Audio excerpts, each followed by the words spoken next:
जागे होऊन त्यागुनी स्वसुखजे सुमुहूर्त साधुनियाम आत्मा राम प्रसन्न घेती करुणी दासासी बोधावयाम करीती जागृत राष्ट्र व्यक्ती सकळा कल्याण साधावयाम त्या श्री सद्गुरु रामदास चरणा त्यादरे वंदूया.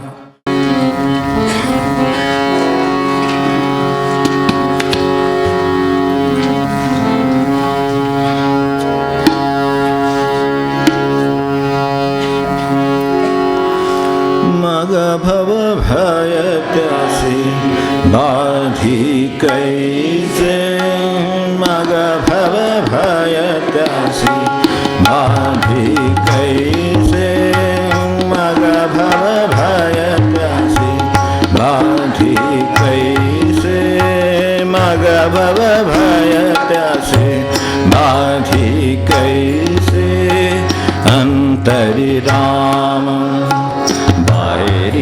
राम अंतरि राम बाहेरी राम हेची प्रतीदी जयासी असे हेची प्रतीदी जयासी असे मग भव भय त्यासे बाधी कैसे मग भव भय त्यासे बाधी कैसे मग भव भय त्यासे बाधी कैसे दृश्य पदार्थ अशाश्वत मानुनी दृश्य पदार्थ अशाश्वत मानुनी आत्मा रामी डोलत आत्मा रामी डोलत से मग भव भय त्यासे बाधी कैसे मग भव भय त्यासे बाधी कैसे मग भव भय त्यासे बाधी कैसे माणिक म्हणे या रीतीचा योगी माणिक म्हणे या रीतीचा योगी संसारी परिलिप्त नसे संसारी परिलिप्त नसे मग भव भय त्यासी बाधी कैसे मग भव भय त्यासी बाधी कैसे मग भव भय त्यासी बाधी कैसे.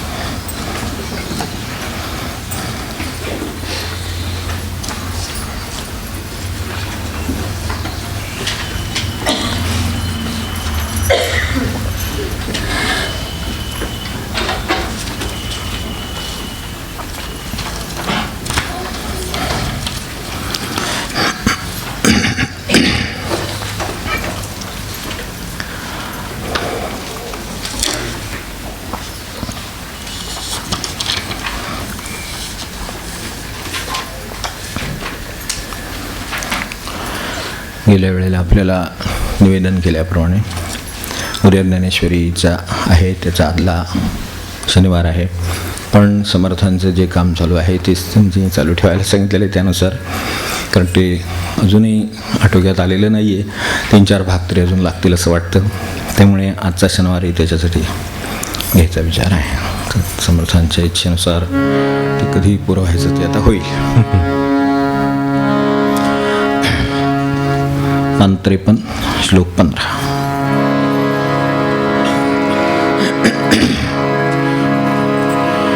जागे होऊन त्यागुनी स्वसुख जे सुमुहूर्त साधूनिया आत्माराम प्रसन्न घेती करुणी वासासी बोधावया करीती जागृत राष्ट्र व्यक्ती सकळा कल्याण साधावया त्या श्री सद्गुरु रामदास चरणात्यादरे वंदुया. सद्गुरु समर्थ रामदास स्वामी महाराज की जय. जय रघुवीर समर्थ.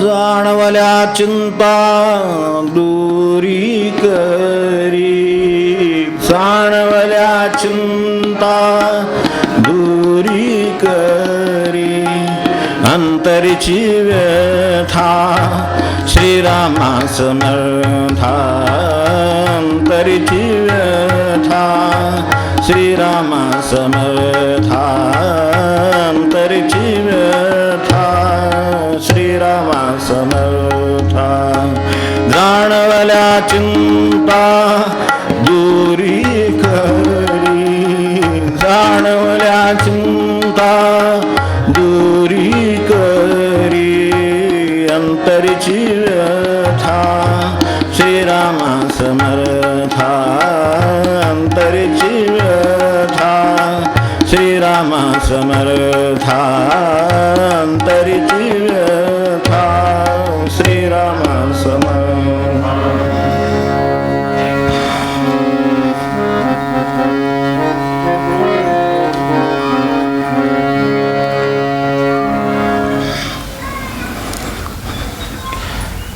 समर्थांच्या उपयोगी पडलेल्या साधन विचारातला आता 7वा भाग आपण बघतो. गेल्या 6 भागामध्ये आपण काही पार्श्वभूमी पाहिली, काही स्थिती पाहिली, काही साधनं पाहिली, त्यातल्या अडचणी पाहिल्या, काही उपाय पाहिले. त्यात अगदी पहिलं आपण जाग येण्यापासून सुरुवात केली. बऱ्याचशा जगाला परमार्थाची जरूर वाटत नाही याचं कारण जाग येत नाही आता आहे. आपण गृहीत धरायला हरकत नाही. असं का होतं सगळीकडे, होणारच तसं. तेव्हा त्याचं कारण या पहिल्या साधनामध्ये आहे की जाग येणं हे पहिलं साधन आहे. ते जर झालंच नाही तर पुढे परमार्थाची जरूर वगैरे विषय प्रश्न उद्भवतच नाहीत, कारण तो त्याच्यानंतर 3ऱ्या 4थ्या 5व्या पायरीवरचा विषय आहे. झोपलेल्याला आजूबाजूचं दिसत नाही, मग खरं खोट्याचा प्रश्न येतच नाही. मग त्यात सारासार तो विषय येत नाही. हे सगळे मधले सगळे विषय येत नाहीत, त्यामुळे मग पुढचं सगळं होत नाही हे आपल्या लक्षात येईल. मग सुखदुःख का, हे का, काय नाही. झोपलेला मनुष्य स्वप्न पाहतो, त्याच्या दृष्टीनं त्यात सत्य ते. खरी जाग आली तर आली, नाही आली तर पाहतोय. तर असंच होत राहतं. आणि जागा झाला तर मग हे सगळे प्रश्न पडतात की हे कोणाच्या कर्तृत्वानं हे चाललं आहे, हे चाललंय कसं नक्की, ह्याची व्याप्ती काय आहे, माझं स्थान त्याच्यात काय आहे, प्रपंचाचं स्वरूप काय, मी काय करावं, हे सगळे प्रश्न जे आहेत ते जागृताचे प्रश्न आहेत. तेव्हा आपल्या आयुष्याचं खरं उद्दिष्ट काय, हे सगळे प्रश्न आहेत. पण ते जागा झालेल्या माणसाला आहेत, म्हणून जागे होऊन मग पुढे त्यागुनी. तेव्हा पहिले साधन जाग येणं पाहिलं. दुसरं साधन पाहिलं जाग टिकवणं. फार कठीण साधन. एक वेळ जाग येणं सोपं, पण जाग टिकवणं कठीण, हेही आपण पाहिलं. कारण जाग येण्यात अनेकदा तात्कालिक घटना कारणीभूत झालेल्या असतात. एखाद्या वेळेला गाढ झोप लागलेली असताना फॅन बंद पडल्यावर जाग नाही येत आपल्याला, पण सुरू झाला की परत झोप लागते. सीझन संपत आला आहे आता, आज पाऊस पडला आहे, पुढील अशी आशा करूया आता येणार आहे सीझन आला. पण दरम्यान आपण 2 महिने काढलेत, त्यावेळेला आपल्याला माहिती आहे की अशी जाग येते त्यावेळेला ती तात्कालिक कारणाने आलेली असू शकते. तात्कालिक कारण दूर झालं, परत लाईट आले, फॅन सुरू झाले की जाग गेली, पुन्हा गाढ झोपलेला आहे तसं आहे. त्यामुळे असं प्रपंचात परत पुन्हा मनुष्य प्रपंचात मशगूल होऊन जातो, त्याला जी जाग आलेली असते ती विसरून जाते. तेव्हा म्हणूनच आपल्याकडे ते चांगलं आहे, ते शब्द सगळे चांगले आहेत. स्मशान वैराग्य जे म्हटलेलं आहे त्यासाठीच म्हटले. जाग येणं म्हणजे वैराग्यच आहे एक प्रकारचं. तेव्हा लक्षात येणं, प्रपंचाचं स्वरूप लक्षात येणं, यासाठी ते स्मशान वैराग्य म्हटले. काही वेळेला मी दर्शन वैराग्य असा शब्द वापरतो. काही वेळेला भगवंताचं किंवा सृष्टीचं किंवा आपल्याला जे काय वाटतं त्याचं इतकं विशाल आणि इतकं उत्कृष्ट दर्शन होतं की बस मनुष्याला एकदम वैराग्याची झलक कळून जाते काय आहे. निरूपण वैराग्यही आपल्याला प्रसिद्ध आहे. ते माहिती आहे, ते तात्कालिक आहेत सगळी. तेव्हा ते स्मशान वैराग्यात जसं तिथे सगळं पाहिलं म्हणजे बस जणं व्यर्थ आहे. क्षणात रांगोळी होते, राख रांगोळी माणसाचं, सगळा क्षणभंगूर आहे. आता देव नाम बस, साधनेशिवाय आता काही नाही आयुष्यात. आता फक्त साधनाच.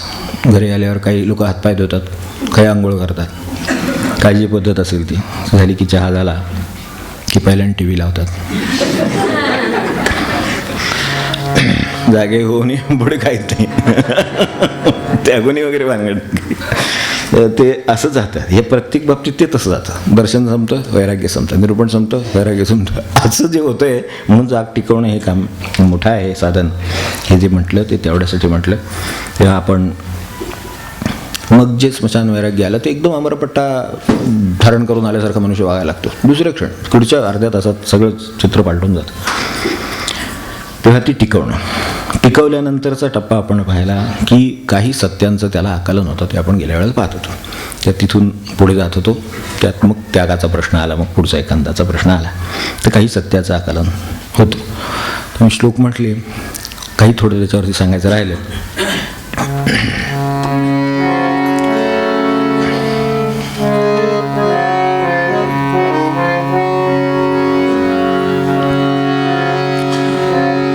कुग्रामीचा वास, आयुष्याचा नाश. कुग्रामीचा वास, आयुष्याचा नाश. कुग्रामीचा वास, आयुष्याचा नाश. विद्येचा अभ्यास तेथे कैचा. विद्येचा अभ्यास तेथे कैचा. कुग्रामीचा वास, आयुष्याचा नाश. कुग्रामीचा वास, आयुष्याचा नाश. हे आपण पाहत होतो. त्यात पुढे जाऊया आता एकदम. कळेना परीक्षा चातुर्य मर्यादा. कळेना परीक्षा चातुर्य मर्यादा. लागतसे सदा पोट धंदा. लागतसे सदा पोट धंदा. कुग्रामीचा वास, आयुष्याचा नाश.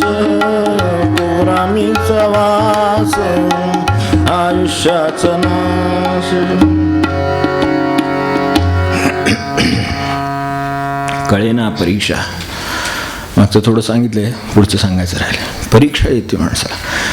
ह्या ज्या येतात जातात ना, ह्या तांत्रिक कसोट्या त्यापेक्षा काही नाही.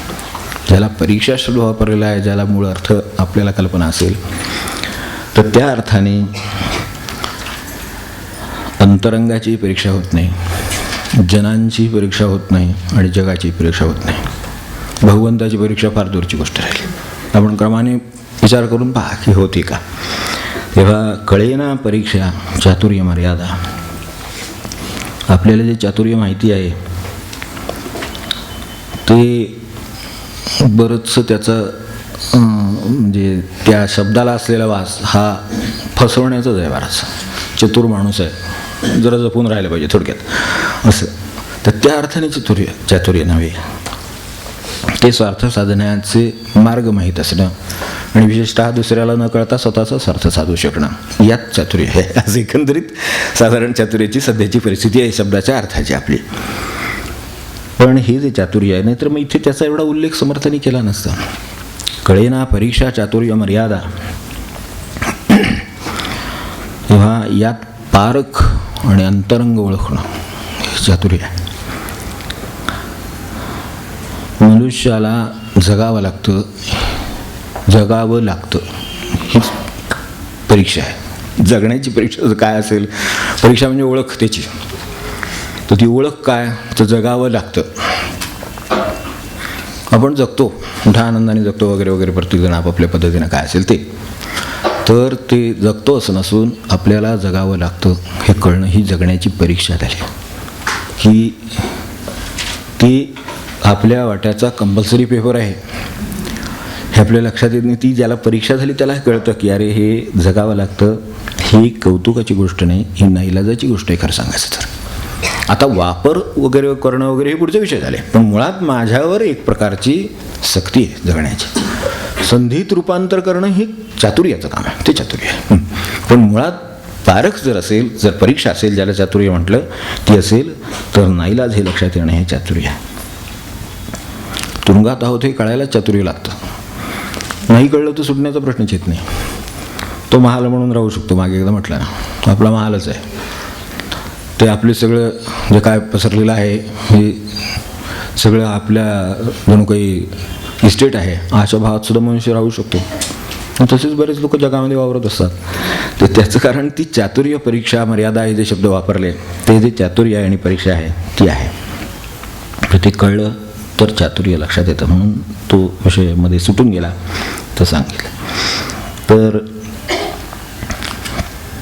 हे आपल्यावर जगण्या ही एक प्रकारचा नाईलाज आहे हे कळणं, जगाचा एक प्रकारचा तुरुंग आहे हे कळणं, एक प्रकारचा म्हणतो मी. दुसऱ्या बाजूनी त्याला चिदविलास सुद्धा आहे. आपल्या उद्या ज्ञानेश्वर महाराजांची आपली भेट आहेच असं वाटतं त्यांच्या कृपेने, तर ती झाली तर त्यावेळेला हे कळेल की हा विलास कसा आहे. पण एका बाजूनी तो तुरुंग आहे हे कळणं. मग वेळीच कर्माचे परिणाम व्यवस्थित आनंदाने पूर्ण करून भोगून पूर्ण करून त्यातून सुटण्याची संधी साधणं ही चातुर्य आहे. हे चातुर्य आपल्या दृष्टीने तिथं आहे. खरं चातुर्य हे अंतिम सुटकेचा मार्ग शोधणं हे आहे. यातून अंतिम सुटकेचा मार्ग, पुन्हा परत कर्म करताना अडकणारच आहे. काय जे कर्म करायला जाईल त्यात पुन्हा काहीतरी निर्माण होणार, तर ते जे निर्माण होणार त्याचं काय परत करणार, पुन्हा प्रश्न परत तुरुंग, असं सारखं सुरू आहे. पण कोणाचं लक्ष नाही आहे, त्यामुळं हे असंच चालू राहतं. तेव्हा यात जे चातुर्य मर्यादा म्हटलेलं आहे, तर मर्यादा शब्द आपण नेहमी त्याची एक सीमा म्हणून वापरतो, त्याची ती मर्यादा आहे. पण मर्यादा याचा अर्थ रेंज असा सुद्धा आहे, त्याची ती ह्या मर्यादेपर्यंत आहे असं, आकाशाची मर्यादा. तसं त्या अर्थाने अमर्याद किंवा चांगलं चातुर्य ही ह्यातली मायाबरोबर ओळखणं हे आहे की हे अडकवण्याचा कार्यक्रम आहे सगळा. हे ते ज्याच्या लक्षात आलेलं आहे त्याच्याकडून हे बरोबर काम होईल. जगात राहून जगाचं नसणं ही खऱ्या चातुर्याची मर्यादा आहे, हद्द आहे. जगात राहून जगाचं नसणं कधी मोकळं आहे, तेव्हा ते जे मोकळेपण आहे ते असणं ही चातुर्याची हद्द आहे. तेव्हा ती कळेना परीक्षा चातुर्य मर्यादा. चातुर्याची मर्यादा काय असू शकते याची कल्पना येत नाही, म्हणून हे सगळं होतं. आणि दुसऱ्या बाजूने हे व्हायला कारण का, हे एवढं सगळं विचार करायला आहे कुठे सवड कोणाला.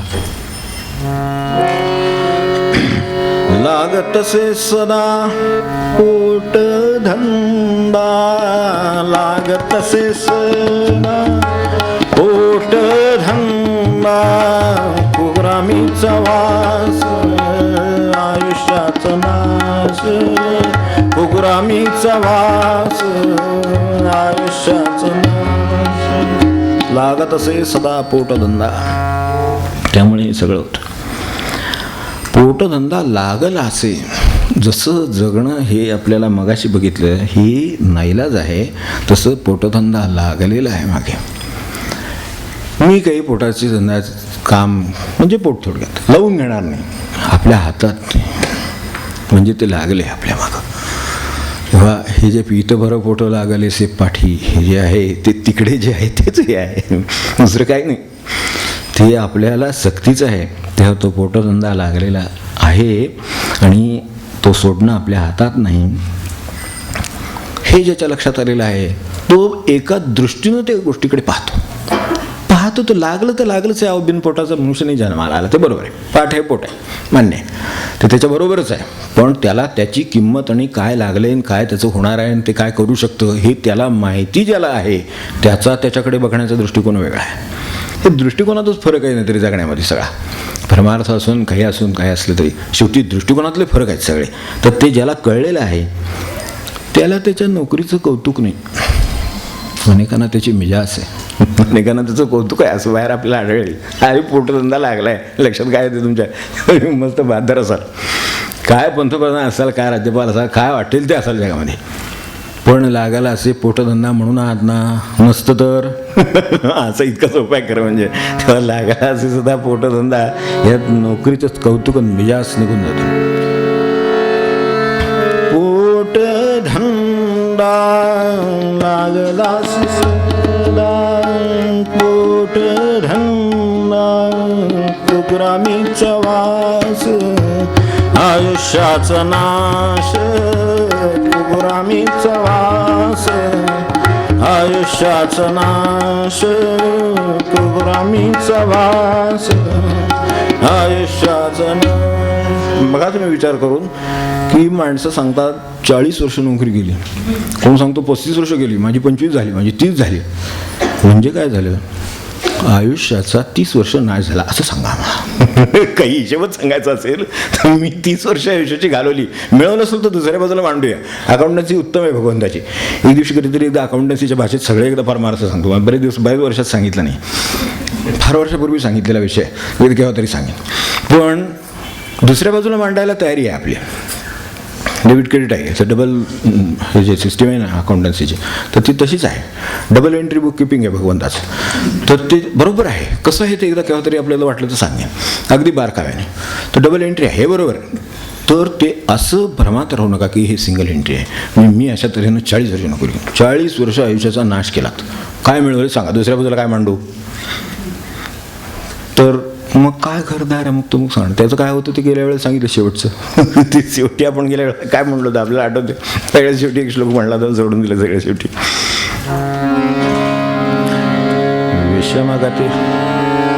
विषमगती मनाची ते मला आवरेना. काय होतं शेवटी, मनुष्य विकल होतो. वृद्धपणी म्हणजे काय होतं, 40 वर्ष नोकरी केली म्हणजे काय झालं, 40 आणि 20 60 ॲव्हरेज 65 म्हणा, काय आणि फरक पडणार आहे. विषमगती मनाची ते मला आवरेना, शरीर विकल होते ते मला सावरेना. सुख दुःख मज माझे वाढिले तेची जेऊ, सुख दुःख मज माझे वाढिले तेची जेऊ, रघुपती तुझला रे कासया बोल ठेवू. दुसऱ्या बाजूला काय आहे, घराच्या सहाय्याने या सुखात नाही राहणार, पैशाच्या सहाय्याने सुखात नाही राहणार, समाधान नाही राहणार. सोय करेल, सोय आणि समाधानामध्ये फार फरक आहे. सोय झाली ती बरोबर 40 वर्षाचं कर्तृत्व आहे आपलं, तर सोय झाली पण समाधानाची सोय नाही झाली. म्हणून कासया बोल ठेवू म्हणायची वेळ. जो प्रामाणिक आहे तो म्हणेल की जे वाढलं आहे ते मी जेवत होता. विषमगती मनाची आवरता येत नाही, उलट अधिक अनावर होत जाते. असं अनुभव आहे की जितकं वय पुढे जातं तितकं माणसाला रस्ता ओलांडायची सुद्धा भीती वाटते. आपण पाहिलं असेल, जी माणसं त्यातून गेली आहेत त्यांना कल्पना असेल की रस्ता ओलांडायची भीती वाटते, गाडीवर बसायची भीती वाटते. बरोबर, विषमगती आहे ती, आणि आता ते विकल होत जातं त्यामुळे आवरता येत नाही असं. तेव्हा हे सगळं लक्षात यावं. लागत असे सदा पोटधंदा. तेव्हा आयुष्याशी फटकून राहायचं कारण नाही, पण ते कसं आहे हे ओळखून राहायला लागतं. मला एवढंच म्हणायचं. समर्थ सावध काय करता येत ते तेवढं. लागत असे सदा पोटधंदा.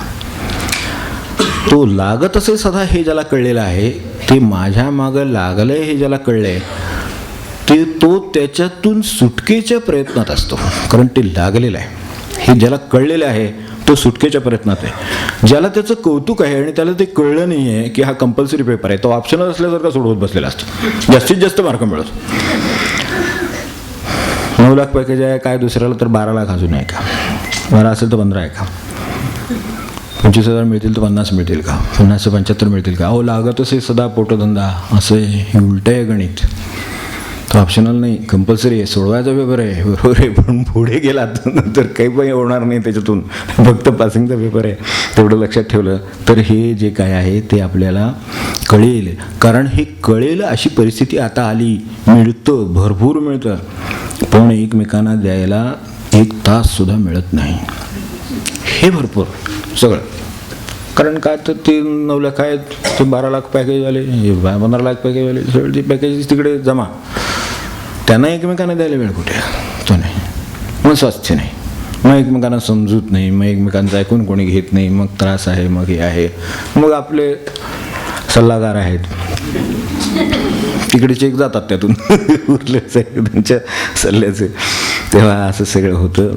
तर ह्या पोटधंदा नुसता येत नाही. समर्थ फार सावध आहेत म्हणून ती पुढची वेळ सांगितली ती आपण लक्षात ठेवू. कळेना परीक्षा चातुर्य मर्यादा, चातुर्य मर्यादा लागत असे सदा पोटधंदा, लागत असे सदा पोटधंदा. कुग्रामीचा वास आयुष्याचा नाश, कुग्रामीचा वास आयुष्याचा नाश. विवेक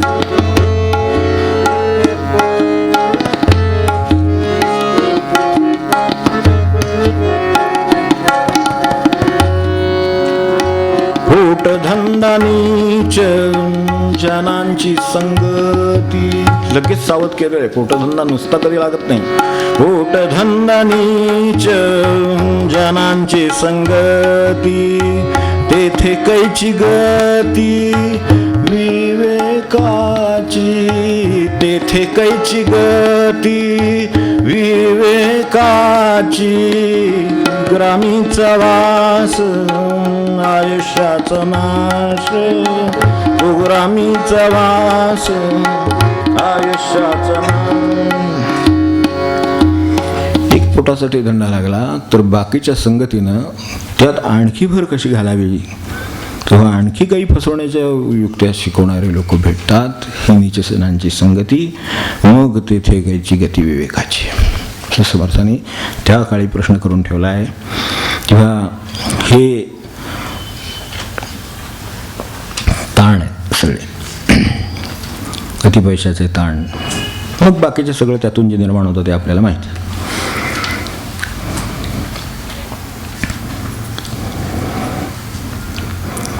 तर ह्याच्यात थांबायचं कोण शिकवणार, त्यासाठी समर्थ आहेत.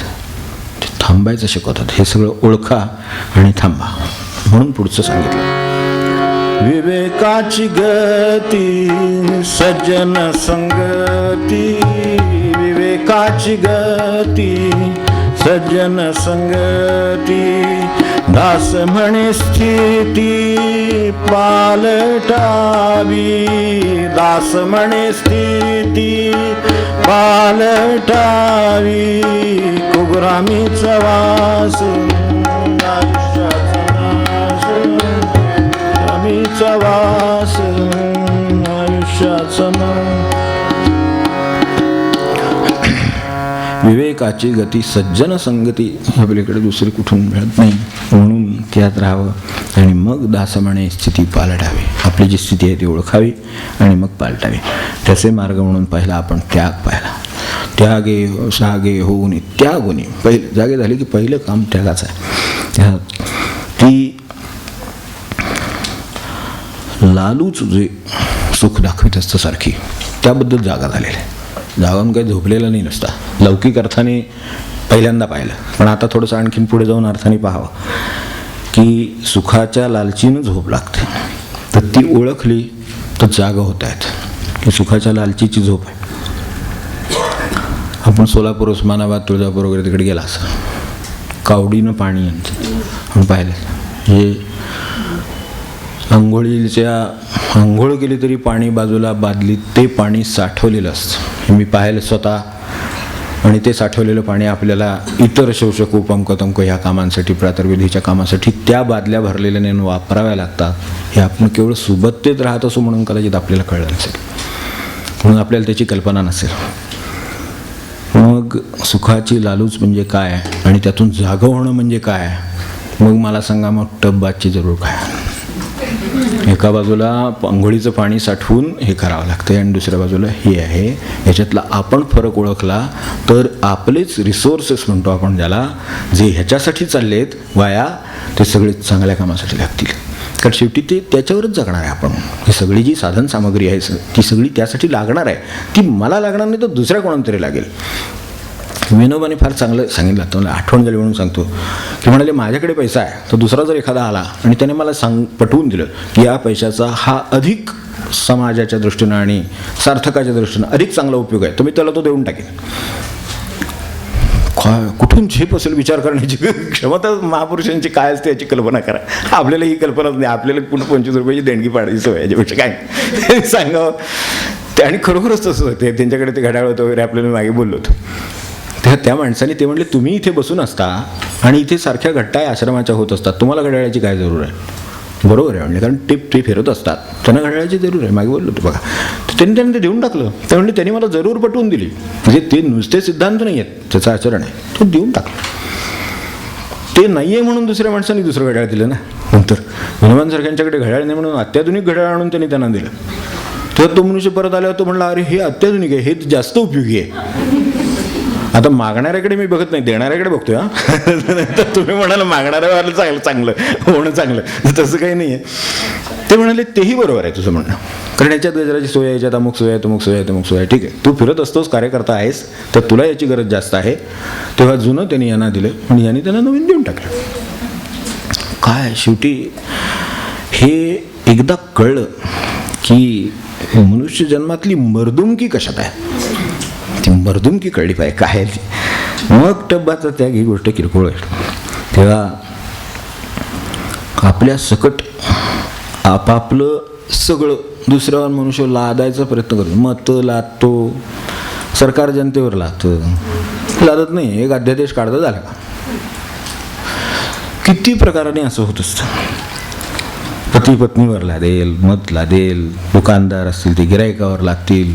आपण नाही का ते गेलो तर आज का हो, काल 20 रुपयांनी नेलं, आज 25 रुपये. काय बोलायचंच नाही. घ्यायचं तर घ्यायचं, नाही तर नाही घ्यायचं. घ्यावं तर लागणारच, घ्या 25 रुपये. सगळं असं काम सुरू आहे. शिक्षक विद्यार्थ्यांच्यावर, पक्ष अनुयायांच्यावर किती बाजूने विचार करा. सगळीकडे लादायचं काम सुरू. तो विचारत नाही तुम्हाला पटलं का, तर आपण हे सगळं करूया. नाही, वरचा आदेश असा आहे की सुरू, की त्याप्रमाणे सगळ्यांनी करायचं. काय सगळं अर्थात मी आता सासूचा सुनेचा उल्लेख करीत नाही हो, त्या सगळ्या समजूतदार असतात, कोणी कोणाला काय लादत नसेल असं समजतो मी. पण असं काही म्हणतात की ते पण तसंच करतात. तेव्हा मतं, योजना, आग्रह, अनुभव काय असेल नसेल ते सगळं.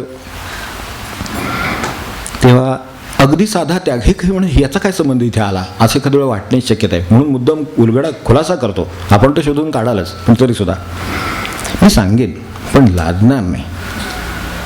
हा पहिला साधा त्याग आहे. ते म्हणायचं आपण बारक्यावर पहा, म्हणजे लक्षात येईल की मी सांगेन पण लादणार नाही. तेव्हा सांगितलं तर ठीक आहे, तुम्ही तुमच्या दृष्टीनं ते विषय जो होता त्याचा त्याग केलेला आहे. तुमच्याकडे त्याची जी उपयुक्तता आहे ती तुम्हाला माहिती आहे. एवढासा त्याग पुरेसा आहे. आता त्याचा तो स्वीकारेल तर नाही स्वीकारेल. तेव्हा त्यागाची व्याप्ती ही काही केवळ विशिष्ट वस्तूवर किंवा घरदारावर किंवा पैशावर कशावर नाही आहे. त्यागाची व्याप्ती खूप मोठी आहे. घरदारापासून, झाडपेडापासून, इस्टेट, माणसं, काय स्थूल सूक्ष्म काही घ्या, मत घ्या. आता सूक्ष्म मत, आग्रह, सूचना, काय आपले बेत काय असेल ते सगळ्यात शेवटी अहंकार. त्यागायचं जर सर्वात मोठं काय असेल तर तिकडे ठेवलेलंच आहे की जे सगळ्यात कठीण आहे.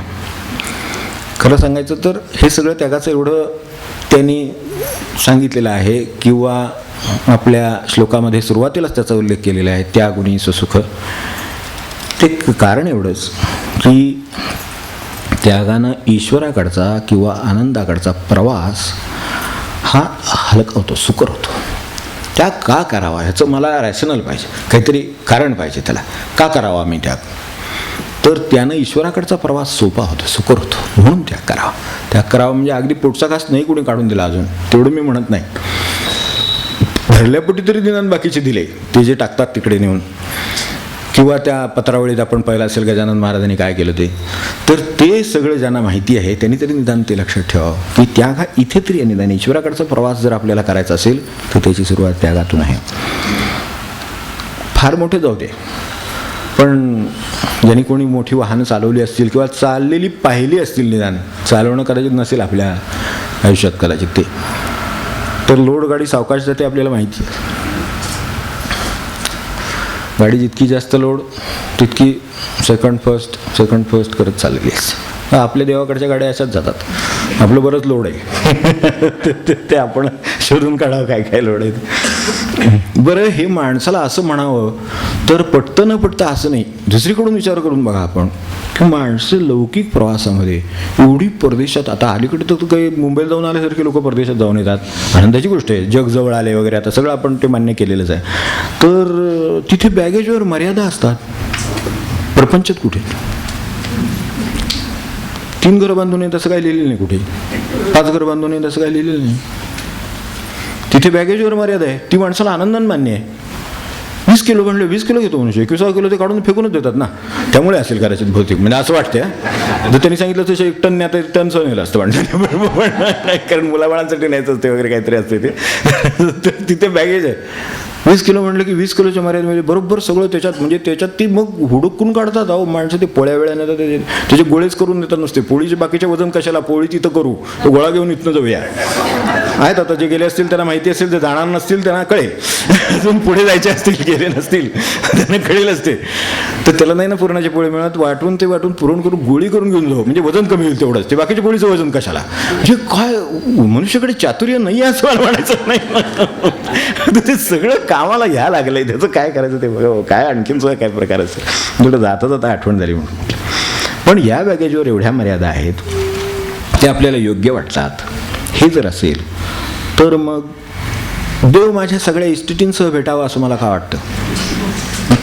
आपण क्षणभर समर्थ काय म्हणतात ते स्पष्ट एकदा समजून घेऊया. सगळ्या इस्टेटींसह मला देव भेटायला पाहिजे. असं कसं, तुमचं बॅगेज एवढं मोठं आहे, ते विमानात उतरून टाकतात तुम्हाला, ते चालतं. मग देवाने उतरून टाकलं तर चाललं पाहिजे, आपल्याला भेट होणार नाही, समाधान मिळणार असं त्यांनी म्हटलं तर काही चुकीचं नाही त्याच्यात. ट्रॅव्हल लाईट हो की नाही, ते चालतं सगळं, मोठं लिहिलेलं असतं ते. तर तसं जे लिहिलेलं असतं त्या स्लोगन आपल्याला चालतात. तर आपण हलक्यात झालो तर देवाकडे जाणं सोपं जातं. जितके हलकं असाल तितकं लवकर जाता येईल. आणि आपली जर संचयाबद्दल काही समजूत असेल तर आपल्याला माहिती आहे, पण तरीसुद्धा मी आठवणीसाठी परत एकदा उल्लेख करतो की भगवान रामकृष्णांचं लक्षात ठेवा. संचयाला 4 वाटेकरी असतात म्हणून त्यांनी सांगितले. परत एकदा आठवण म्हणून परत एकदा सांगतो, आपल्याला सगळं माहिती असेल पण तरीसुद्धा मला ते विसरता येत नाही म्हणून परत एकदा सांगतो. आजच्या काळात बॅगेज आहे ना, इस्टेटी काय, सोनं नाणं काय, ज्याला आपण बॅगेज म्हणतो ते सगळं इस्टेटी, असा सोनं दारं खरं. तर याला 4 वाटेकरी असतात. पहिली कोर्ट कचेरी.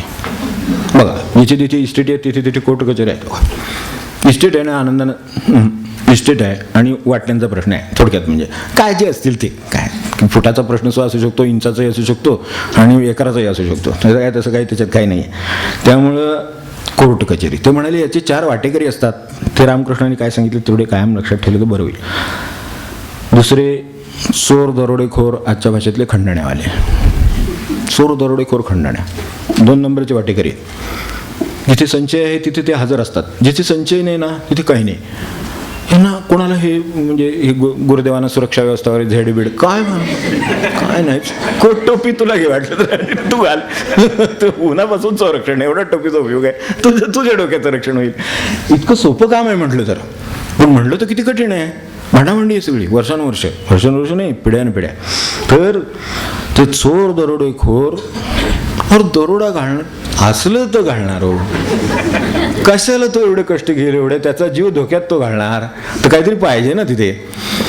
त्याचे जर ते पोटापुरतं तिथं जर घरात असेल तर काय 2 किलो ज्वारीसाठी करतो चोरी दरोडा घालून तो काय जीव धोक्यात घालणार आहे. विचार करून बघितलं तरी कळेल आपल्याला. तेव्हा वाटेकरी बरोबर सांगितलेले आहेत. तेव्हा 2 नंबरचे वाटेकरी चोर, दरोडेखोर, खंडण्यावाले. हा खंडणी या महिन्याचं भागत नाही, त्याच्याकडे काय खंडणीला फोन येणार आहे, कशाला शक्य विचार करून साधा विचार आहे. समर्थ वाढले म्हणून काय खोटं नाही, अगदी खरं म्हणून व्यवहारातलं म्हणून पटवून घ्यायला हरकत नाही. तिसरे वाटेकरी जपून सांगतो पण आहेत, ते म्हणजे डॉक्टर आणि वैद्य. रामकृष्णाने सांगितलं बरं का, क्षमा मागून सांगतो, फार थोर माणसं. तिसरे वाटेकरी डॉक्टर आणि वैद्य. बघा तुम्ही, ज्या ज्या ठिकाणी संचय आणि अतिसंचय असेल तिथे हमखास कुठल्याही तरी कारणाने ते अपंगत्व असेल, ते आणि काय असेल, भानगड्याचे काय आजारपण असतील, काय असेल ते असेल, पण अशा गोष्टींसाठी ते वाटेकरी असतात. ते त्यांना सगळं द्यावं लागतं. लाखां रुपयांची ऑपरेशन ह्या काय किती प्रकार चालत. तेव्हा डॉक्टर आणि वैद्य. आणि पूर्वी वैद्य ह्याच्यात फरक करत असत. वैद्यांचं बिचाराचं पाळामळं वगैरेवर चालत असे, पण आजचा काळ तसा राहिला नाही. डॉक्टरांच्या तोडीस तोड वैद्य आहेत. आपलं मत म्हणून आहे माझं, कारण मी अलीकडे जे रेट ऐकतो त्यावरनं सांगतो, मी काय माझ्या पदरचं सांगत नाही. तेव्हा रामकृष्णाने सांगितलं त्यात काही खोटं नाही एवढं नक्की. तेव्हा हे तिसरे वाटेकरी आहेत म्हणजे ह्याच्यातले. आणि चौथे वाटेकरी दुर्वर्तनी मुलं. काय संतांची ही असेल दृष्टी असेल तर कशाला मग एवढं जर आहे. आणि बघा तुम्ही, ते बरोबर सगळं काय करावंच वाटत नाही. बघा तुम्ही, जिथे भरपूर आहे ना, हातपाय हलवायचे सुद्धा वाटत नाही. नोकराला सांगू तेवढं किरसुनी घे आणि केर काढ. किरसुनी कुठे आहे तू शोध. ही किरसुनी असं उठून काही तो त्याला देत नाही, खेर तो काढीत नाहीच. किरसुनी कुठे तर शोध. नसेल तर काय करतोस, घेऊन ये बाजारातून. म्हणजे कसा तो ब्रेन हे करतो, ते निकामी करतो. हे संचयाचं आपण उदाहरणं पाहून बरोबर आहे की नाही ती ठरवा, अशा तऱ्हेचं रामकृष्णांचं आहे. तर हे जर आहे तर ईश्वर सगळ्या इस्टेटीन सगळं भेटावं असं म्हणणं कसं शक्य, कुठल्या तर्कात बसेल बघा. आपण विचार करून पाहावं आणि मग बरोबर असलं तर म्हणावं. तेव्हा हे सगळं या प्रवासात आपण जो अभंग पाहत होतो, विवेकाची गती सज्जन संगती, हे सांगणारे सज्जनच. त्यांनी हे जाणवून दिलं की अरे हे असं आहे. आणि त्यामुळं आपण आणि काय तसं विचार, हे निसर्गदत्त महाराज बसले तिथं, काय चाळीतली खोली. आज बघायला गेलं तर ते डुकडुकडुक त्या जिन्यावरनं जाणं सुद्धा कठीण आहे. लाकडी जिना आहे, वनमाळी भुवन, काय नाही आता, काय नाही. मामांचे 2 कपडे भांडी सगळं झालं की गोळा केलं, देऊन टाका म्हणले, संपलं. मामांच्या मागं लाख माणसं यात्रा गेली, ते यात्रेत सामील झालेले आज हजर आहेत बरं का. म्हणजे आज म्हणजे इथे नाही काय मला माहिती नाही, असेल कोणी तर असेल कोणी. पण आपले दुसरे होते त्या यात्रेला, मामांच्या अंत्ययात्रेला जी सुरुवात झाली पुण्यातून ती आळंदीपर्यंत अंत्ययात्रा होती. कल्पना करू शकाल का आपण, 17 मैल अंतर आहे. तेव्हा काय मिळवलं होतं ते तिथे कळलं. काय मिळवलं होतं ते घरी नव्हतं, बॅकेत नव्हतं, तिथे कळलं. म्हणजे ट्रॅव्हल लाईट म्हणजे काय, हलकं होऊन परमेश्वराकडे कसं जावं यातलं काही जड झालं नाही. तेव्हा त्यांचं जाणं माणसांना सहन झालं नाही. यात त्यांनी जे मिळवलं ते आहे ते मिळवायचं खरं सांगायचं तर. तेव्हा असं सगळ्यांचंच आहे. महाराज आपले बाबा महाराज राहत चाळ, काय नाही एक चाळीत राहायचं. तेव्हा भरती बाकीचं राहू दे, मोठ्या मंडळी आहेत, आपण छोट्यांचं घेऊ. मुलं आपल्याकडे असतात, लहान मुलं आहेत, ते अगदी मांडीवर बसलेली मुलं आहेत, तिथे चालणारी चालू लागलेली आहेत, खेळू लागलेली मुलं आहेत. आपण बघा व्यवहारातलं मूल जेवढं लहान जेवढं हलकं पटकन मनुष्य उचलून घेतो कधी. देवानं आता कोणाला उचलून घ्यावं, आपल्यासारख्याला घ्यावं.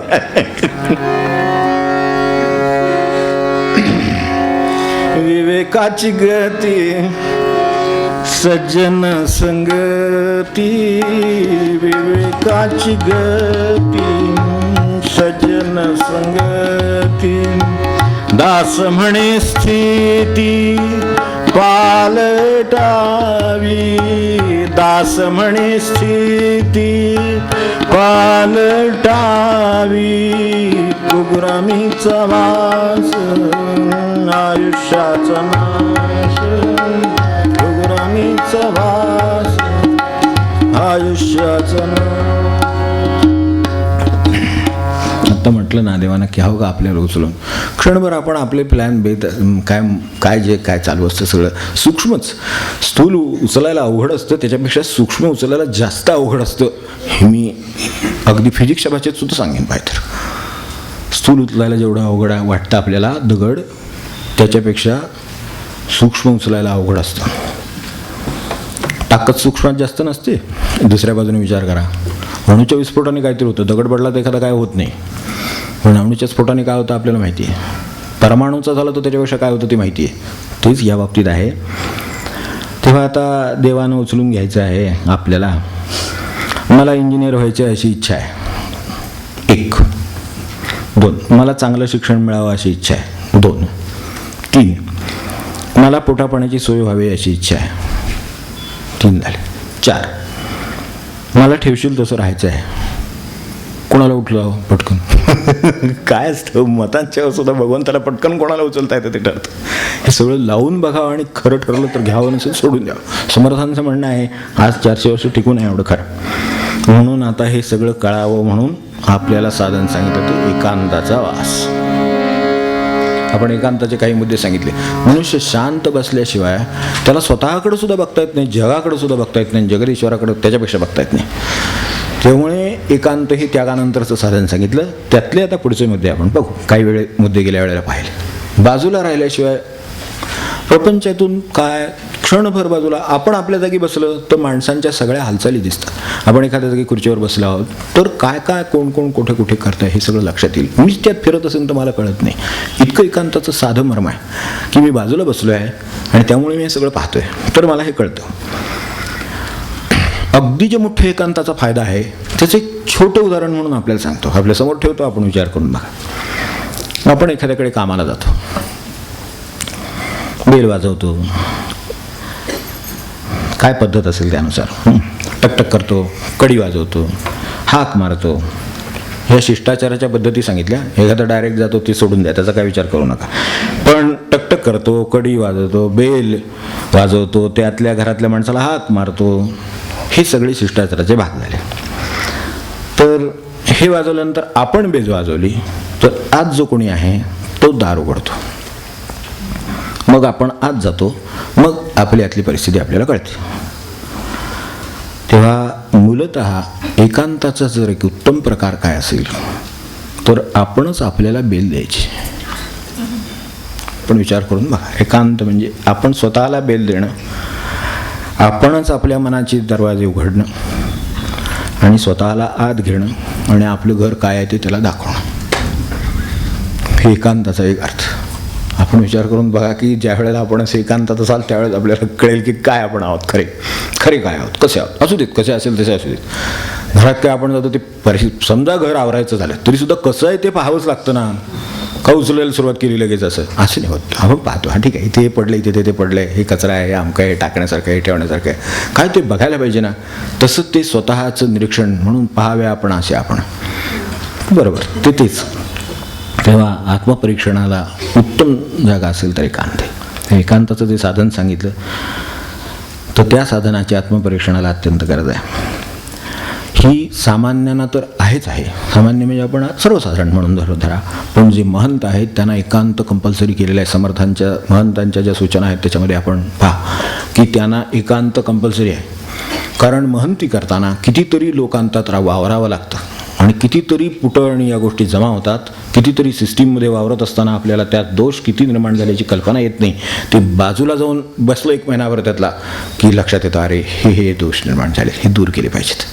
कारण ते ओघामध्ये कर्मामध्ये दोष असतातच, संबंधामध्ये दोष येतातच. तर ते दूर करण्यासाठी हे साधन सांगितलं. हे त्यांना सांगितलं आपल्याला आपण विचार करायला काहीच हरकत नाही. आपण मूळ जे वाङ्मय आहे त्याच्याकडे जात नाही, हे स्फुटकमध्ये पाहतो सगळं, तरीसुद्धा आपण लक्षात ठेवायला हरकत नाही.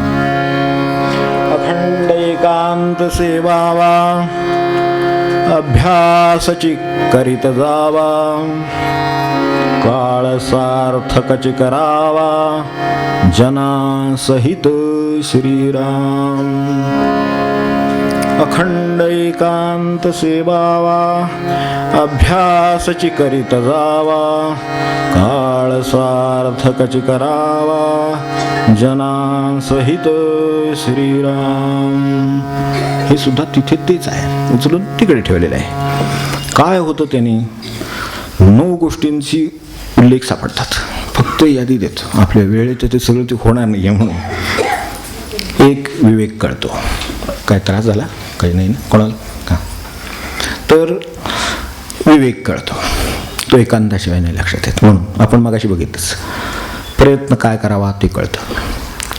तिसरं काय तर तर्क कसा करावा ते कळतं. नेहमीचे तर्क हे बाधित असतात, आजूबाजूच्या लोकांनी मतानी यांनी त्याने ते एकटं राहिलं म्हणजे तर्क कळतं. तजवीजा म्हणजे एक कार्यक्रम काय असावेत ते कळतं. 5वं, बुद्धीचं आकलन होतं, किती कमी जास्त काय कशी काय वापरावी वगैरे. 6वं काय असेल, एकाग्रतेचं साधन होतं, त्याच्याशिवाय कामं होत नाहीत. आज मुलं नाही तक्रार करत, एकाग्रता होत नाही म्हणून अभ्यास होत नाही, म्हणून मार्क कमी वगैरे वगैरे. 7वं, आपल्या साधनाची सिद्धी करून घ्यायला एकांतासारखं जागा नाही, त्यामुळे त्यासाठी ते आवश्यक. स्वतःच्या स्वरूपाचं म्हणजे स्वस्वरूप ज्याला म्हणतात त्याचं स्मरण होतं, आणि मग प्रत्यक्ष आत्मस्वरूपाचा अनुभव येतो. या सगळ्यासाठी एकांत गरजेचा असं म्हटलं. आता दुसऱ्या भाषेने एकांताची इतर बाजू बघू.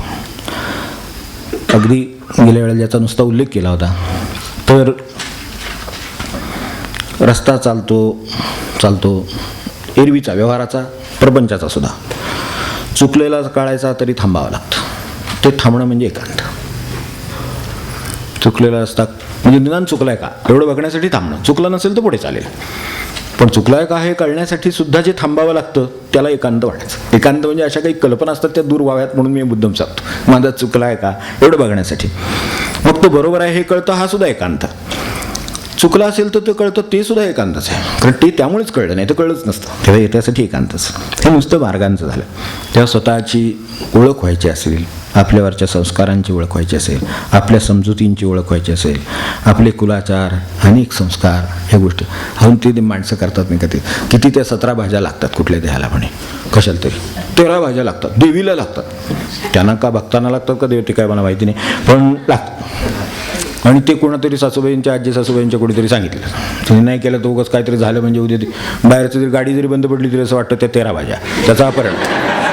काय परमार्थाचं करून टाकले सगळ्या. काय मी आपलं चांगलं म्हणून सांगितलं.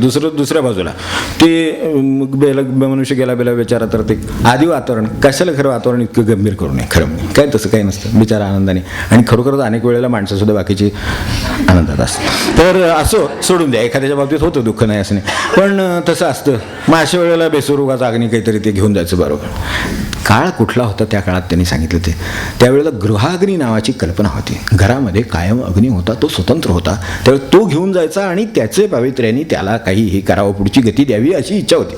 आता गृहाग्नी गाडीची बेटी खिशात असते, काय करायचं हे सगळं बेशणपणा करायचं का विचार करीत असावं सतत, म्हणून हे सांगितलं समर्थाने. ते 13 भाज्या आहे ते त्यातच हे आहे. तेव्हा आजवरच्या प्रवासाचा ताळेबंद आपण जर पाहायचा असेल तर तो एकांताने होईल. अकारण केलेल्या वस्तूंचा संग्रह एकांत असेल तरच कळेल. किती गोष्टी एकांतासारखं साधन नाही, मला सांगून संपणार नाही. मला एकांताचं ह्याच्यात तर काय होईलचं वाटत नाही. पण आपण अनेक ठिकाणी अनेक प्रदर्शनात घेतो, उगाच काहीतरी दिसतं म्हणून पोळ्या करायचं मशीन परवाने का म्हणून, त्या दिवसानंतर पुन्हा काय पोळी होत नाही त्याच्यात. काय आता पोळीच मला म्हणायचं नाही, आणखीन भाकरी होत असली तर कोणाला ठोका, आता कसली मशीन निघेल काय सांगतात. पण अशा वस्तू किती असतील ज्या आणून घरात पडून राहिलेल्या असतात, त्यांच्याकडे त्याचा आढावा तरी कधी घेणार मनुष्याने का. असंच डोक्यामध्ये खूप गोष्टी पडून असतात, तर त्याचा काय उपयोग नसतो. त्याही शोधून काढाव्या ह्याच्यात बरोबर जाता जाता. तेव्हा हे सगळं का म्हणायचं, तर जर मला हे कळलं असतं वेळेत, चातुर्य मर्यादा परीक्षा हे जे समर्थाने शब्द वापरले ते जर आपल्याला वेळेत कळले असते, तर हे जे मी काम केलं असतं ते ज्याच्यावर खर्च केला तो मी दुसऱ्या कामावर केला असता, तर खरोखर एखाद्याच्या तहानलेल्याच्या तोंडात पाणी पडलं असतं आणि तो वाचला असता, काहीतरी उपयोग झाला असता कोणाला तरी. हे सगळं अल्टरनेट यूज आपण म्हणतो ना आता, तर हे वापर कळायचे कधी. हे सगळं जर असं आपण केलेलं असलं, पण हे निदान कळू दे तरी हे असं केलंय, हां मग ठीक आहे, मग पर्यायी चांगला उपयोग तुम्ही वेळेचा उपयोग करतो मनुष्य, पैशाचा करतो, याचा करतो, सगळ्याचे उपयोग पर्यायी उपयोग आपल्याला. तर हे सगळे आपल्याला करता येतील. तेव्हा माणसांचे संबंध असतात, वैयक्तिक अभ्यास असतात, करिअर असतात, नोकरी असते, व्यवसाय असतो, त्याच्या निवडी असतात, असंख्य बाबीमध्ये असंख्य चुका विचार करताना होत असतात. पण एकांतात मनुष्य असेल तर लक्षात येतं. तो एकटा बसला की अरे हे आपण उगाच केला, याची काय आवश्यकता नव्हती, हे अमुक होतं तमुक होतं, सगळं सगळं कळतं केव्हा पण तो त्या रेट्यात असला बोलण्याच्या तर नाही. गप्पांच्या याच्यात माणसं असली तर चुका बिका काही निघत नाही. ती ज्यावेळेला एकटा बसतो त्यावेळेला लक्षात येतं. हे सगळं एकांताचं काम आहे. तेव्हा यासाठी एकांताने पुढचं नुकसान टाळायला तरी एकांतासाठी गरज आहे. एवढं लक्षात घेतलं तरी काम फार मोठं होईल. कर्म करताना नेहमी वाटा चुकत असतात हे लक्षातच ठेवा. कर्म करताना वाट बरोबर असणं हे अत्यंत सावध आणि समर्थ माणसाचं लक्षण आहे. कर्म करताना वाट बरोबर असणं. कर्म करताना वाट चुकते. आपल्याला पटत नसेल तर मी उदाहरण सांगतो. एक कोरा कागद घ्यावा आणि लिहायला सुरुवात करावी. पत्र कोणालाही लिहावा, माझं त्याबद्दल काय म्हणणं नाही, पण ते जे काय पत्र लिहायचे ते लिहायला सुरुवात करावी.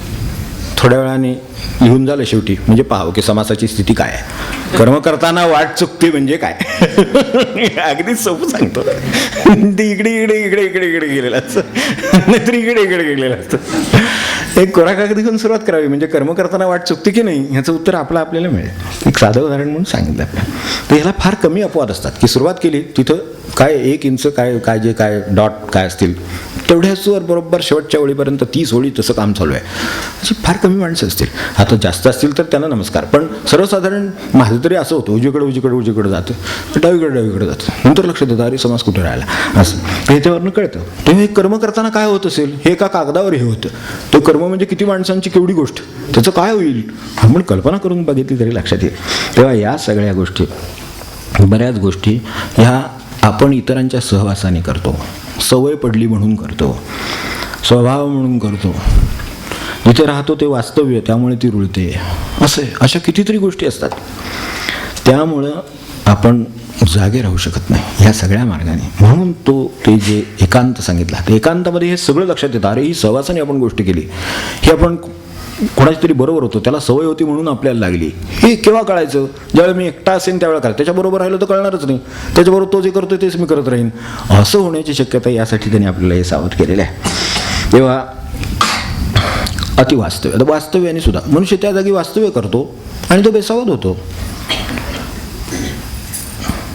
अतिवास्तव्याने आपल्या एखादा भाडेकरू आहे, अतिवास्तव्याने त्याला घर आपलं वाटायला लागतं की नाही.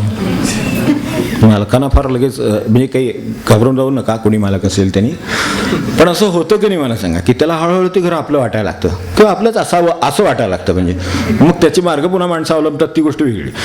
पण मुळात सुरुवात कुठे झाली तर एकांतात हा गेला नाही म्हणजे त्याच्या लक्षात राहिलं असतं की अरे हे घर आपलं नव्हे तर आपल्यालाही सोडायचं आहे. त्यामुळे आता काय 11 महिन्याचं काय 3 वर्ष झाली 5 वर्ष झाली. पूर्वी काय असले करार बिरार असले काही विषय नव्हते. विश्वासाचा प्रश्न होता. तुम्हाला गरज आहे घ्या, आम्हाला गरज नाही आहे तुम्ही राहा, तुमचं काम झालं तुम्ही जा, इतका सोपा व्यवहार होता. तर तेच सुद्धा मनुष्य बेसावध होत होता. तर तो का होत होता? तो वास्तव्याने होत होता आणि त्यात एकांत नव्हता. म्हणून एकांतात तो बाहेर जर जाऊन बसला असता तर त्याच्या लक्षात आलं असतं अरे मी ज्या घरात राहतो, कारण आता हा लांब आहे म्हणून ते दिसते, तर त्या घरात मी गेली 5 वर्ष 10 वर्ष काय ते राहतोय, पण ते माझं नाही आहे, हे मला त्यांना द्यायचं आहे. माझं काम झालं की हे जे आहे ना असं आहे, मग हे पण घर माझं नाहीच आहे, हे पण द्यायचं आहे. म्हणजे मग फार प्रश्न येणार नाही काही. तेव्हा असं सगळं आहे, हे भान येतं. तर हे सगळं एकांत सेवनाने येतं. म्हणून याला आता आज सांगायची वेळ संपली म्हणतो नक्कीच, आता पुढच्या वेळेस सांगेन. एकांताने एकंदरीत हे आहे, एकांत हे अक्षरशः सोन्यासारखं साधन आहे. जसं त्याग हे साधन आहे तसं एकांत खरंच त्याच्यात का मी म्हणतो तर स्वस्त सोनं आहे. तसं खूप स्वस्त सोना. त्यागाला एक वेळ काहीतरी सोडायचं, माणसाचा जीव खालीवर होईल. अहो गाळणी टाकायची एखादी म्हटली वापरलेली तरी माणसाला असं वाटतं की अजून महिनाभर जाईल काय काय सांग वाटतं. बघा तुम्ही हे साधं गाळणं घरातलं टाकायचं आहे, पण तरीसुद्धा असं वाटतं की जाऊ दे अजून 4 दिवस गेलं तर तेवढेच. असं काय ते आता राहिलेलं नाही. एका बाजूला जरा भोग पडला असं ते तिरकं करून गाळतो म्हणून. तुम्ही प्रापंचिक आहात त्यामुळे माझं ज्ञान करायचं कमी पडेल, तिरकं करून कळेल, पण म्हणेल अजून 4 दिवस आहे, जाऊ दे. म्हणजे असा जर तो खरोखरच दक्ष असेल प्रपंचामध्ये चांगली गोष्ट आहे, पण काय असतं ते कळावं ह्याचं ओळख पटायला काही हरकत नाही. तर त्यागात निदान ह्या तरी भानगडीत. एकांतामध्ये काय आहे, बाजूला गेला बसला, बरं बाजूला काय कुठं काय डोंगरावर जाऊन बसावं लागतं. आज मी आपल्या घरात सुद्धा बाजूला बसलो शांतपणे, सगळे आपण विचार करत बसले काय चाललंय काय नाही, आपलं स्वतःचं इतरांचं एवढं पाहिलं तरी खूप होईल. तर आपण त्याच्यावर लक्ष ठेवा. मी थांबतो, तर वेळ झालाय पुन्हा आपल्याला. म्हणून समर्थांनी सांगितलेलं आहे. बाकीचे आपण विचार नंतर करू, आता राहू दे.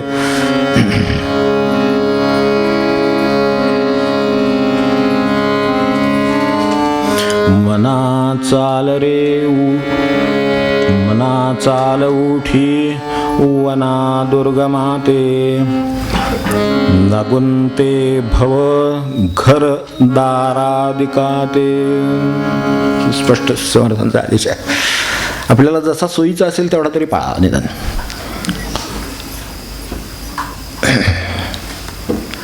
अकरणात मंद करणं असं शास्त्र आहे ना. अकरणात मंद करणं म्हणजे अजिबात न करण्यापेक्षा थोडं करावं. तर एकांत त्यांना काही काळासाठी तरी त्यांनी हा एकांत क्षम्य मानलाय. लगोंते भवधाराधिकाते मना चाल उठी वना दुर्गमाते. तिथं जाऊन बैस आणि बघ. आणि हा अनुभव येतो. आपण म्हणजे हे मी अनुभव घेतलेल्यातलीच साधनं सांगतोय, म्हणजे ते आपला मागे एकदा विषय झालाय. तर त्यामुळे इथेच बाजूला जाऊन ह्या डोंगरावर जर बसले होतेश्वरला, तर आपल्या लक्षात येईल किंवा इथे कुठे काय कासच्या इथे, तर फार पुढे जाऊ नका, तिथे आता काहीतरी वेगळं केलं आहे असं म्हणतात.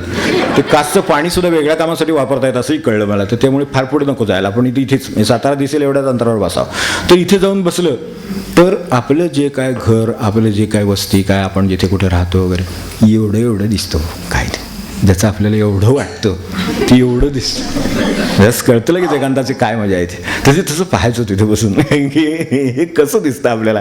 तर तसं आपल्याला घरी बसून दिसलं पाहिजे, हे एकांताचं मर्म आहे. तर तेवढ्यासाठी हे सांगितलं, बाकी काय नाही.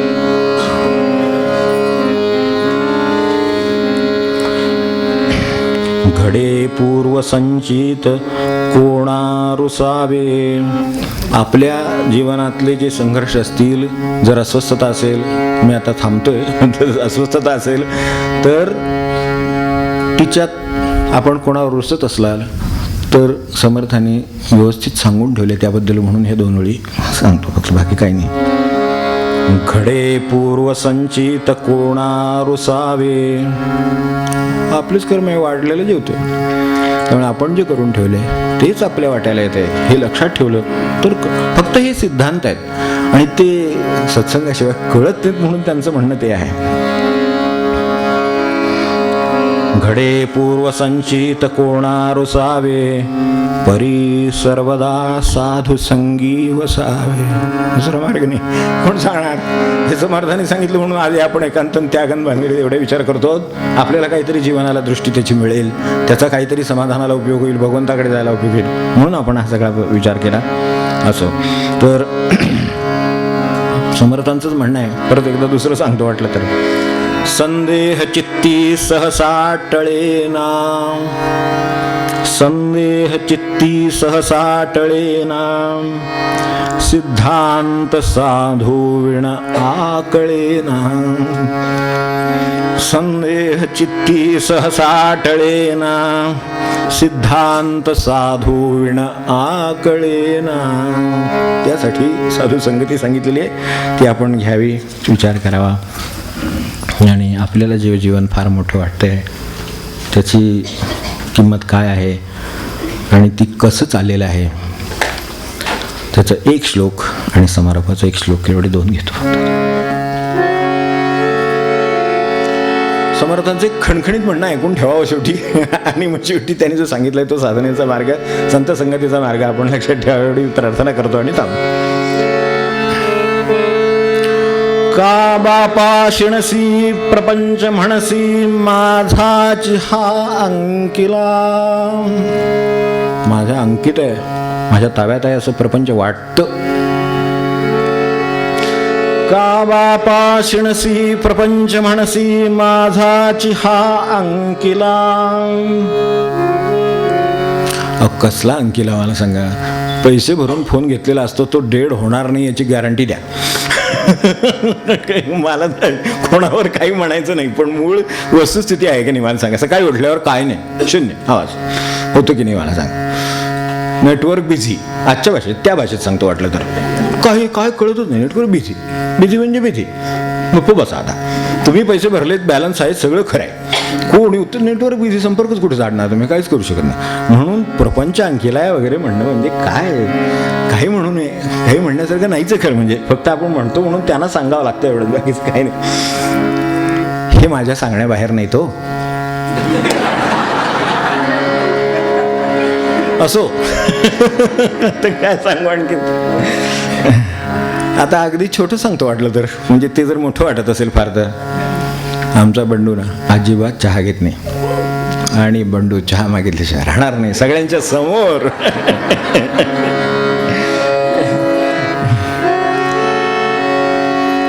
का बापा शिणसी प्रपंच म्हणसी, माझाची हा अंकिला, तुझा पाड किती समर्थ नृपती, तेही असे टाकिला. तुमच्या आमचं नाही, जे फार मोठे नृपती होते, जे राजे होते, त्यांना सुद्धा स्वतःच्या मुलाला नाही ओळखला होता आलं, तर बाकीचं काय सांगू. सोडून द्यावी लागली राज्य, अशी अवस्था आहे, सोडून द्यावे लागलं. समर्थ नृपती, त्यात सुद्धा सामान्य माणसं नव्हती ते. तुझा पाड किती समर्थ नृपती, तेही असे टाकिला, लोभे दगदगसी बहुत वदसी. का सांगायची वेळ आली त्याचं कारण, लोभे दगदगसी बहुत वदसी, कारे देहे विकिला. काय ते प्रपंचाला देह विकून टाकलायचा असा, हे समर्थ शकतील की काय, जो प्रपंच तुझा नाही, अंकित नाही, त्याला तू देह विकून का टाकलास असा. देह विकल्यासारखेच वागतो नाहीतरी. लोभे दगदगसी बहुत वदसी, कारे देहे विकिला, अंतरी भ्रांती पडे स्वहित न घडे, जासील धोकावला. काय होईल शेवटी, धोका होईल. लोभे दगदगसी बहुत वदसी, कारे देहे विकिला, अंतरी भ्रांती पडे स्वहित न घडे, जासील धोकावला. एवढं ओळखून आपल्या प्रपंचात राहा म्हणजे झालं बस. एवढं म्हणायचं, बाकीचं जे म्हणायचं होतं ते आता पुढच्या वेळेला म्हणून.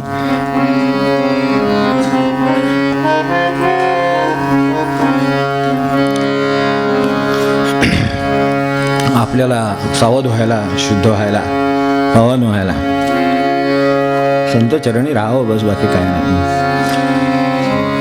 पावन होत असे चरणी जन, पावन होत असे चरणी जन, पावन होत चरणी, सुख सार विचार मिळे चरणी, सुख सार विचार मिळे चरणी, जन पावन होत असे चरणी, जन पावन होत असे चरणी, जन पावन होत.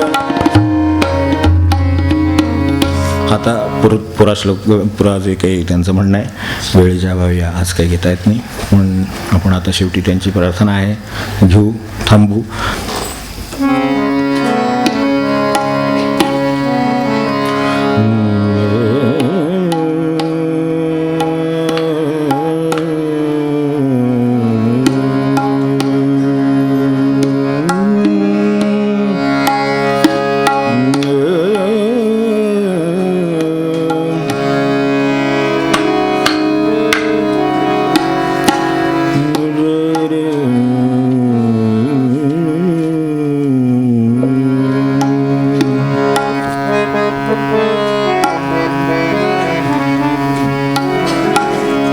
दीनदयाल दया करो राम, दीनदयाल दया करो राम, दीनदयाल या करो राम, दीनदयाल दया करो राम. यही संसार अपार को जिए, यही संसार अपार को जिए। उदास भया, उदास भया, उदास भया, उदास भया, दया करो राम, दीन दयाल दया करो, दीन दयाल दया करो राम, दीन दयाल दया करो राम। जानत जानत मानत मन को, जानत जानत मानत मन को, ऐसा काम किया, ऐसा काम किया, ऐसा काम किया, ऐसा काम किया, ऐसा काम किया, दया करो राम, दीन दयाल दया करो राम, दीन दयाल दया करो राम, दीन दयाल दया करो राम। दास दीन जब शरणागत है, दास दीन जन शरणागत है, मारो कहत सब गया, मारो कहत सब गया, मारो कहत सब गया, मारो कहत सब गया, दया करो राम, दीन दयाल दया करो राम, दीन दयाल दया करो राम, दीन दयाल दया करो राम। उशीर झाल्याबद्दल पुन्हा एकदा क्षमा. जानकी जीवन स्मरण जय जय राम.